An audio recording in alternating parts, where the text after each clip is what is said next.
Assalamualaikum warahmatullahi wabarakatuh. Kenapa kita percaya pada penelitian di laboratorium, tapi kita ragu pada ramalan bintang? Perbedaannya bukan masalah angka, tapi ada pada akarnya. Selamat datang di Penjelajahan Filsafat Ilmu. Saya Novita Nurdiawati dengan NIM 8604787747, Prodi PGSD. Dan hari ini kita akan melihat bagaimana ontologi, epistemologi, dan aksiologi bekerja di balik layar untuk menentukan apa yang layak kita sebut sebagai kebenaran ilmiah. Yang pertama, ada ontologi. Secara sederhana, ontologi berbicara tentang apa? Apa yang ingin kita ketahui? Apa hakikat dari realitas yang kita pelajari? Dalam filsafat ilmu, ontologi menetapkan batasan bagi objek kajian kita. Apakah itu sesuatu yang fisik dan bisa diindra, seperti secara biologis, atau sesuatu yang abstrak, seperti perilaku sosial manusia? Ontologi memastikan ilmu memiliki objek yang jelas agar kita tidak tersesat dalam ketidakpastian.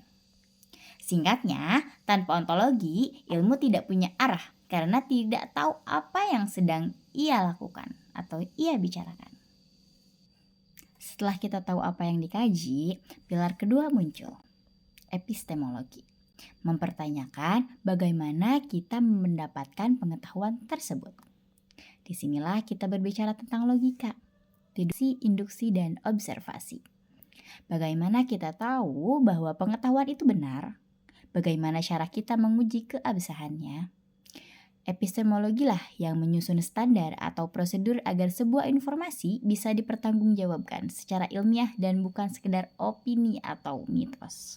Dan yang terakhir, kita sampai pada aksiologi. Jika ilmu sudah kita dapat, sudah kita temukan, lalu untuk apa? Aksiologi membahas tentang nilai, etika, dan tujuan. Ilmu tidak pernah bebas dari nilai. Aksiologilah yang menjadi kompas moral bagi para ilmuwan. Apakah penemuan nuklir digunakan untuk sumber energi kebaikan? Atau senjata pemusnah kehancuran? Disinilah filsafat ilmu menjaga agar perkembangan pengetahuan tetap selaras dengan martabat kemanusiaan dan kelestarian alam. Sebagai kesimpulan, ketiganya merupakan suatu kesatuan yang utuh. Ontologi menyiapkan bahannya, epistemologi memasaknya dengan cara yang benar, dan aksiologi menyajikannya untuk kemaslahatan manusia. Tanpa landasan yang kuat pada ketiga pilar ini, bangunan ilmu pengetahuan akan runtuh.